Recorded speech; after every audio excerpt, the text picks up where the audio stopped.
Hello, welcome to Sports Quotes and Facts Untold. Today I'm joined by a very special guest. It's Alf Ingvar Bernsten, who is one of the first coaches of Erling Haaland. Alf, thanks for joining us. How are you today?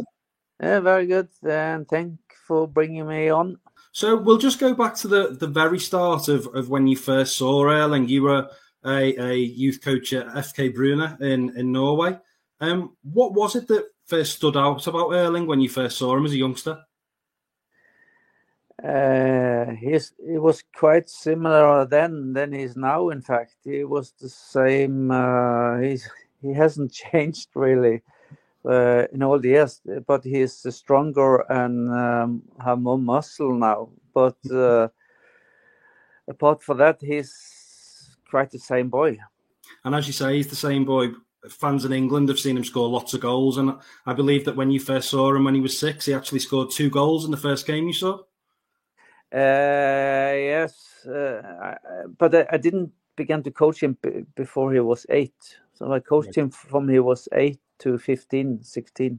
At that age, you appreciated that it was all about fun, and the players actually played only smaller games, sort of 4v4, 5v5, and it was on artificial pitches and in an indoor hall. How important do you think that was for Erling's development, that you let him develop at his own pace? I think we let Erling be like all the other. Erling was part of a big group of 40 players. So when they were kids, we let them be kids, and when they became youth, we let them be youth. So we had the progression in the seriousness and the build-up training session. It was more and more serious as they grew older. So it was a safe and good place for Erling to grow up, I think. And he was that good. He was such a natural talent that he actually played with children a year older than him. How important was it for you, Alf, to put him in the right environment to let that talent thrive? We didn't think, especially on Erling. We created a safe and good environment for all the 40, and all of the 40 players were as was the same importance for us. So Erling was treated like 1 out of 40 and no special treatment at all. And as a football fan, I can see that Erling's obviously very determined and he's a winner. Is that something that you also you saw in him at an early age? Yes, from day one. Yeah, he was just always determined to win. Yeah, you could see if it was different if he was losing or if he was winning. You could see that immediately. Yeah. And Alf, was Erling the sort of player who would do a lot of listening, or would he come to you and ask for advice as well? What was he like in terms of taking the information on board?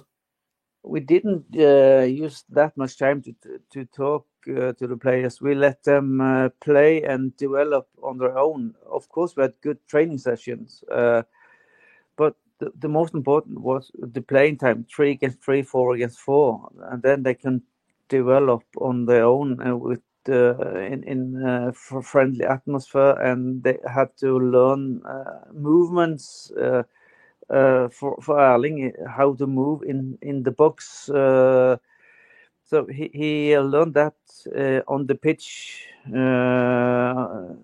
by himself. So it was just now and then we talked to him and the others.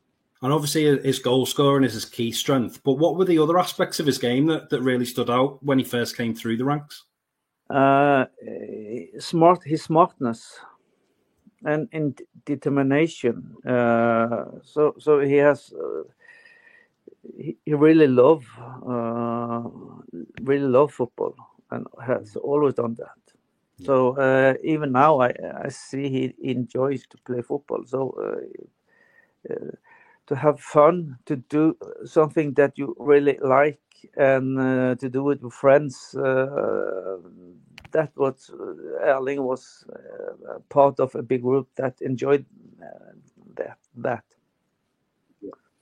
And away from the pitch, Alf, I don't know how often you saw Erling, but what was he like just as a character away from football? What was his personality like? He was like the other. Erling is funny. He's he trained a lot, scored a lot, and smiled a lot. So do you think enjoyment is a big part of his game? Yeah, but of course nowadays it's a job for him. But like you and me, Erling also have to enjoy job to do it well. So that's not especially for Erling. That's common for all of us. If we enjoy what we do, we're doing things better. And Erling's father, Alf-Inge, is quite well known in England. He played for Nottingham Forest, Leeds, and Man City. And we know that he was local to the area of FK Brunner and moved back after he retired from playing. What was he like in terms of on the sidelines? Was he very much involved, or did he take a step back? No, the last one. He took a step back. He didn't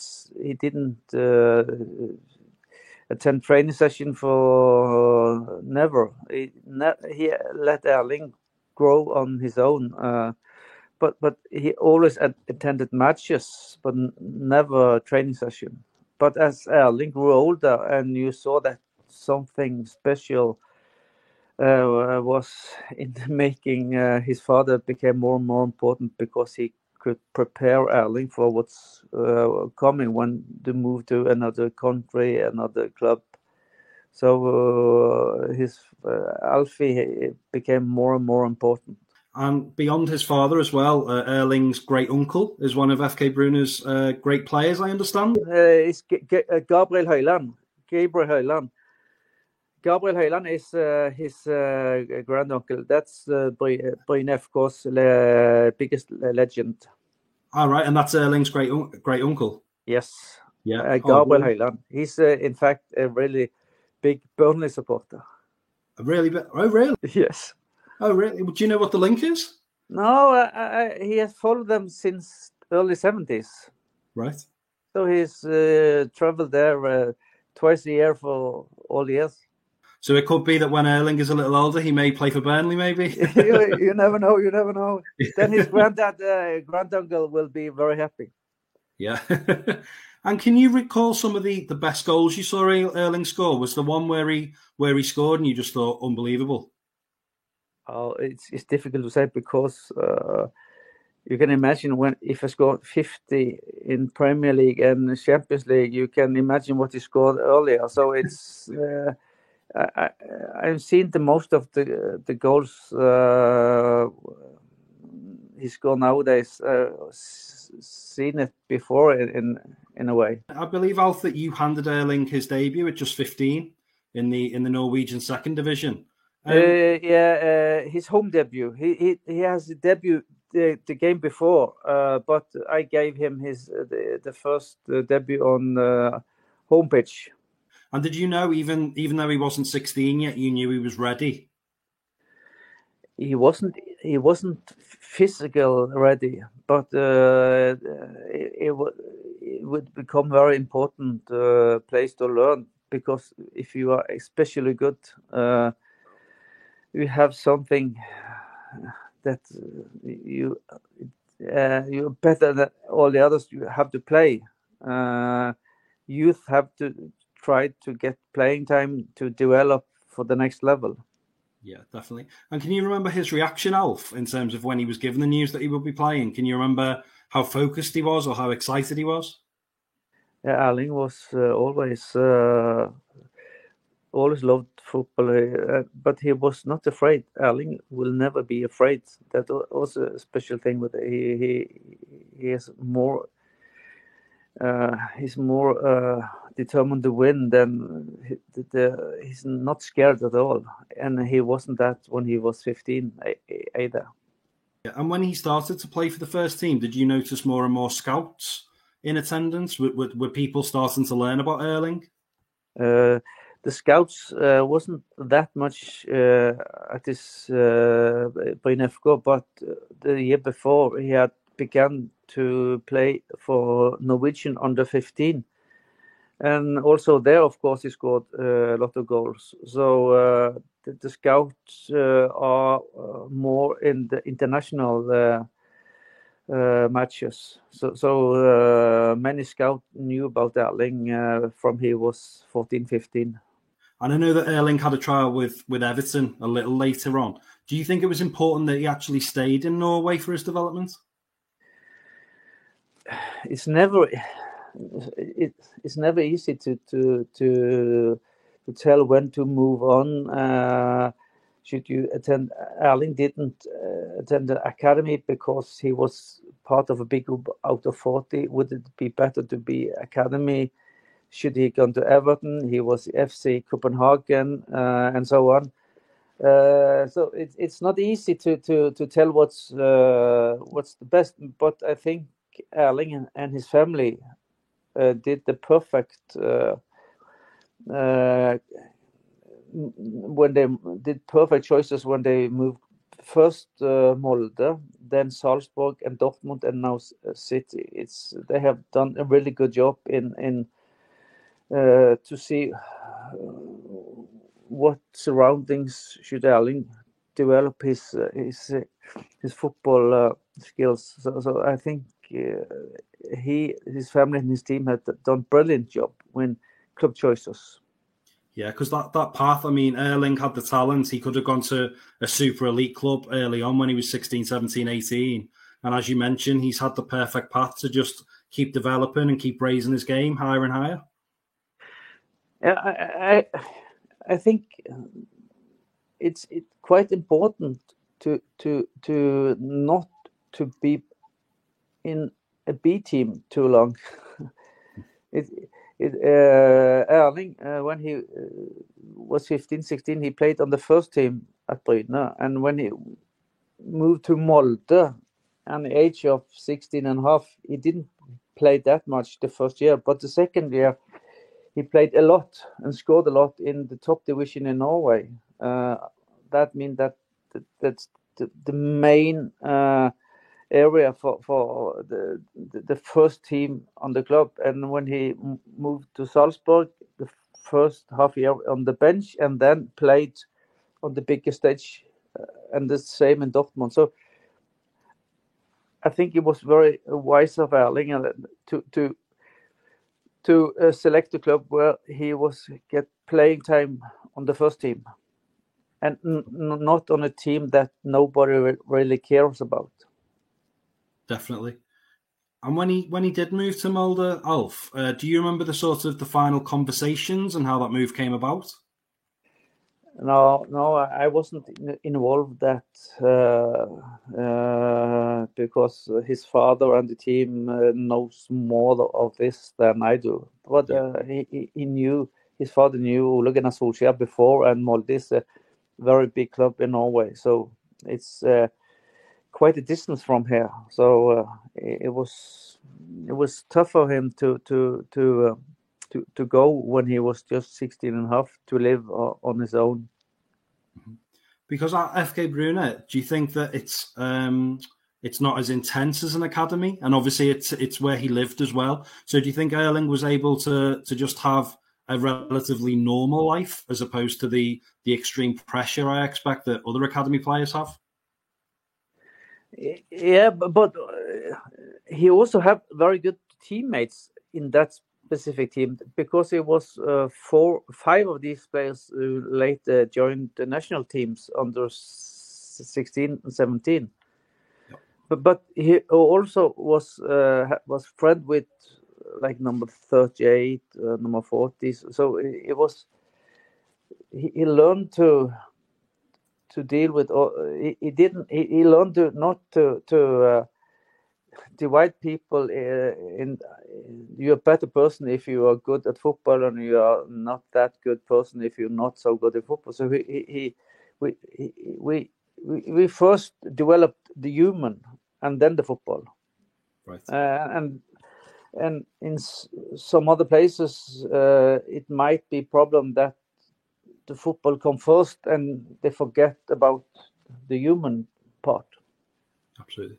And after Molde, he joined Red Bull Salzburg, as you mentioned, and he was on the bench initially. But we first spoke, Alf, when he scored a hat-trick in the Champions League. Yes.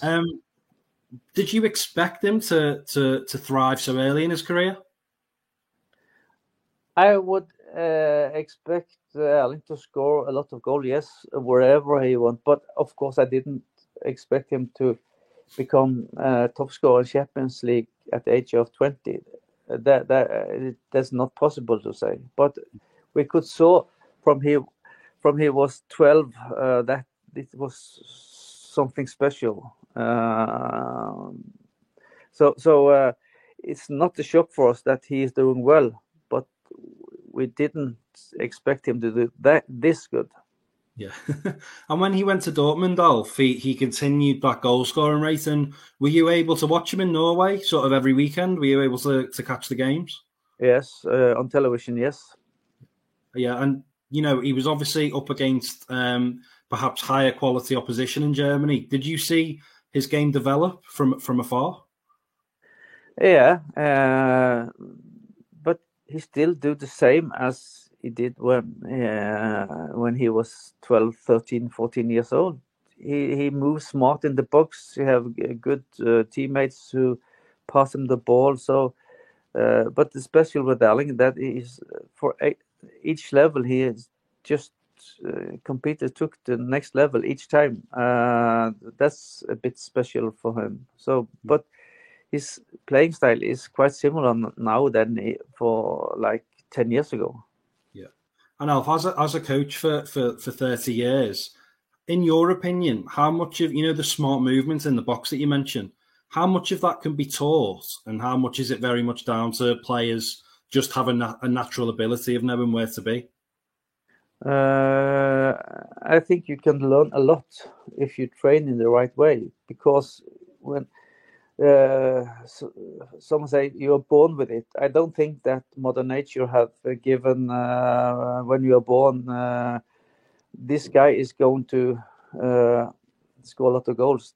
That will never happen. But Erling and these kind of players will learn a lot easier, and they will see the situation a lot faster and better than other if they are doing the right thing in the formative years. That means that Erling have to play a lot of football from early age to be in the box, and now he plays on instinct, but instinct is based upon earlier experience. So the best thing we can do for Erling and the rest was give them a lot of playing time with high tempo, high intensity, and for each time Erling have a scoring opportunity, he will learn how to move. So we didn't have always 50% of all session was playing 3 against 3, 4 against 4, 5 against 5. And then you can learn. You don't have to stop and interrupt and destroy the training session. Let them develop on their own. They let them learn, think on their own. Absolutely. And when he moved to Man City last summer, what did you make of his first season? And just in terms of how he seemed to adapt so quickly to a new league, because that's difficult for any player. Yeah, Erling has done it very difficult to succeed this year. Because how can he do better than this? Is nearly impossible. You winning FA Cup, Champions League, and Premier League. You are scoring a lot, 50. You're breaking records after records. How can he overdo that this year? So he did. I expected him to do well at City. But not this well. Yeah. And it's the fact as well that Sergio Aguero is such an icon at that football club and had so much success as well. And that's another pressure that he had, that, he was replacing a very big name in football. Yeah. But Erling, in nature, he will never, Erling respect the teammates and all of opponents, but he will never be interfered. He really he's in his own head in a way. He's never care about what what anybody else are saying. He's focused on his own achievements. That's strength. He will never be bored about what everybody tells him. But even though I think it's hard for him this year, because if he's got 20 goals in Premier League, people will say, "What's happened with Erling? He's poor now." Yeah. But I think he will do well this year too. Yeah. And how proud of you were of Haaland were you, Alf? And on a personal level, what pride do you take yourself in terms of being one of the coaches that set Erling Haaland on this journey? We will not be proud of that Erling is better than the most to kick a ball, but we are proud of how he presents himself. He's humble. He's hardworking. We had three rules in the team from the early. Be on time. Do your best always, and behave. And I still see that I think he behaved. It's not easy for a man who's just turned 23. Erling will never have a normal life again for the next 20 years. So it's not easy for a Norwegian normal kid to live in this environment. But still, I think he's doing very well. He speaks nice about our region, our place, Bryne, and his time here. So we are proud of the person Erling is and has been and still are. But we're not proud of his achievements because we're also proud of the carpenters who are doing well, the kids in the team that are studying abroad back home. But we are, of course, very happy for Erling to succeed in a thing that he really enjoys. And how much of an influence do you think his father and his playing career has had? Because obviously Alf is in the unique situation that he can pass on a lot of words of wisdom, and you know, he's probably been in similar situations to Erling. Yeah, I think as Erling gets better and better, it was his father's playing time was more and more important because he could prepare Erling not only for what's going on the pitch, but also off the pitch. Yeah. So I think that was really important. That the off pitch was almost more important than on pitch. Yeah, absolutely. And it must be amazing for the local area, Alf, to see Haaland doing so well. And I believe that when he was at Dortmund, FK Brune actually sold Haaland Dortmund shirts in the club shop, and they were very popular. Yeah. First, they sold a bit Molde shirts, and then a lot of Salzburg shirts, and then a lot of Dortmund. And now the club shop is full of not Liverpool or Everton, but Man City shirts. Yeah. And you know, what's it like seeing the young people in the area? You know, you as you say, you see City shirts now. You know, what's it like for them? Do you think to have such an influential figure hailing from the same place that they're in? It's not only in our region. If we all over in Norway, Erling is a hero for the kids. And in this summer, I went to Greece. Also, even there, the kids have Haaland shirts in Greece. Yeah. So he's become a big figure in international football. So many of the kids who are growing up now, they in a way have changed. I grew up with support the team, but I think the kids now, they are more supportive of players. So if a player move from Dortmund to City, they are not changing teams, but they follow the player, and that I'm not used to that. No, not at all.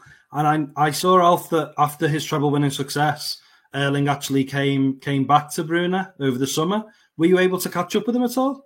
No, I was working, so I didn't attend that. But we have spent enough year in that interval, so I didn't need to speak. I spoken to him each day for like 8-10 years, so that was very fine for me. And do you keep in touch with Erling still? No, not at all. I don't have more contact with Erling than with the other 40 players. So Erling has a big place in my heart, but the other 40, all group of 40 have the same place. So I will have good relation with them all my life. Yeah. But I don't have to call them or speak to them. I'm not the old coach that call Erling and give him advice. I didn't do that after he went to Molde. I have never spoke with him about football because he doing quite good on his own. He don't have the bother that I'm going to call him now and then. Yeah. And just finally, Alf, he has broken records and he's won the treble already. But how far can Erling go? And on a personal level, do you think he's capable of winning the Ballon d'Or one day? Yeah, of course, when he's breaking records like this, of course he will be part of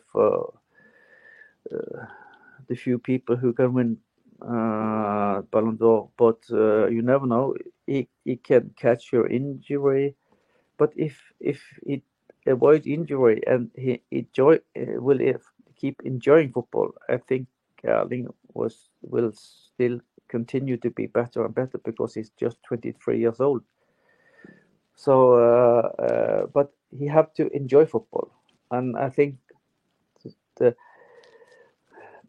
most exciting thing to see is how can he deal with the huge pressure to not have a personal life anymore, because it's not easy for him to. He's in a way robbed from normal life. So because he's really big, it's a reason for that you calling me. That because Erling and I think he's one of the biggest names on the sports, all kinds of sports in the world right now. So if he still cope with that, and I think he will do, then he will just continue to improve because he's just 23 years old. That was fascinating, Alf. I really appreciate you taking the time out to talk to us today. Thank you. Thank you for letting me talk to you, and I wish Erling all the best. I'm sure he'll have another good season. I'm quite confident of that. Very good. Very good. Cheers, Alf. Yes. Bye-bye.